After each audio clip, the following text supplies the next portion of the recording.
Selamat pagi teman-teman. Ini biasa ya mau nyaring ini. Ini tuh kunyit yang direndam sudah 4 hari ya. Hari ini saya pakai buat pestisida organik ya. Ini tuh cuma kunyit tapi saya kasih jahe sedikit ya biar. Sebenarnya sih nggak usah sampai berhari-hari ya. Sehari aja cukup. Tapi harus pakai air panas atau direbus lah sekalian. Karena memang saya sering mengonsumsi kunyit ya direbus, jadi bekasnya itu saya pakai buat.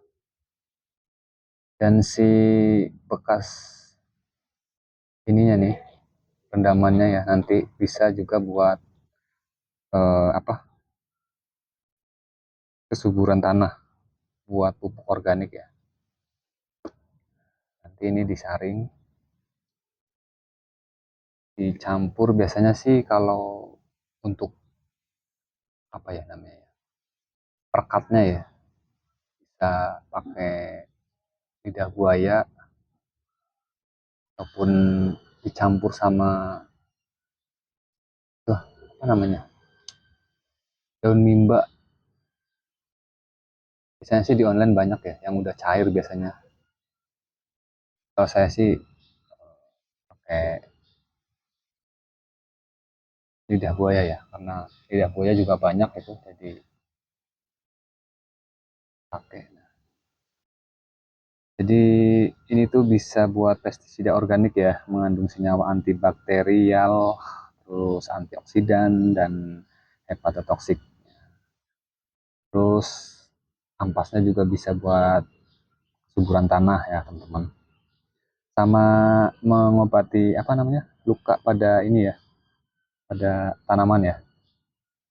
Jadi bersihkan dulu, terus semprot, atau enggak masih kunyit utuh dioles-olesin gitu ya, itu bisa juga ya. Kenapa saya menggunakan pupuk-pupuk atau pestisida, ribet banget, pestisida organik itu efek sampingnya ya yang tidak, mungkin bisa dibilang hampir enggak ya. Kalau kimia kan pasti ada lah ya, misalkan enggak cocok, ada perbedaan. Karena dulu tuh pernah menggunakan pestisida organik kimia ya. Satu, baunya juga nggak tahan sih ya kalau saya ya. Sama ini juga bisa meningkatkan pertumbuhan ya, merangsang produksi klorofil yang penting untuk fotosintesis. Jadi aman lah ya. Ya ini terus sama ini nih. Biasanya kan kalau untuk cabai atau sayuran banyak apa namanya? Ini kayak gini nih. Ini teman-teman nih. Nah nih, kelihatan ya? Ini yang putih-putih nih. Ini namanya kutu kebul ya, kalau saya sih biasanya kutu kebul ya. Ini kan biasanya banyak banget ya. Ini setelah disemprot-semprotin beberapa minggu itu nggak terlalu banyak banget sih. Dulu itu jadi kerdil, terus si daunnya juga jadi banyak yang kuning gitu kan. Tapi harus rutin dan sabar sih teman-teman. Harus disemprotin sembari dibersihin gitu.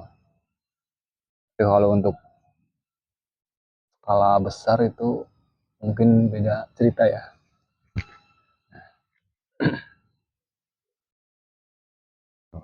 Ini tomat-tomatnya udah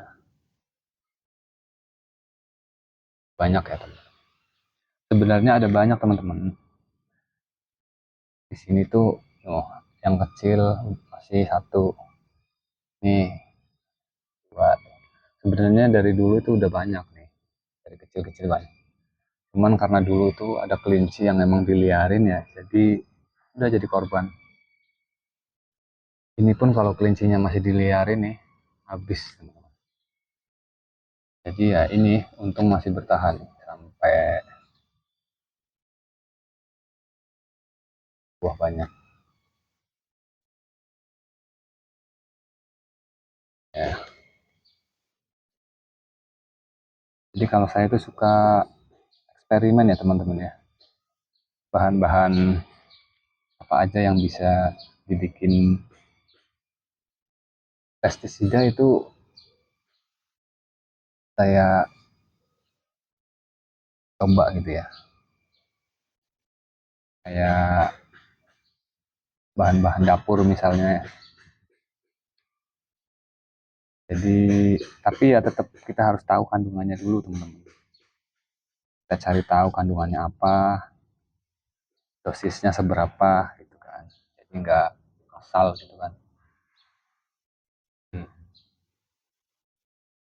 Tapi aman sih kalau untuk pestisida alami itu aman-aman aja. Sama itu tuh paling sering saya pakai itu daun mimba ya. Tapi kalau untuk cari daun yang asli itu kayaknya sangat sulit ya. Jadi lebih cepat kita beli di online. Terus juga udah tersedia yang cair ya. Emang udah cair sih. Jadi lebih gampang ya. Dosisnya kita bisa atur berapa mili per kali semprot. Jadi begitu aja teman-teman. Ini semoga bermanfaat buat teman-teman yang suka menanam ya. Entah itu sayuran, buah-buahan.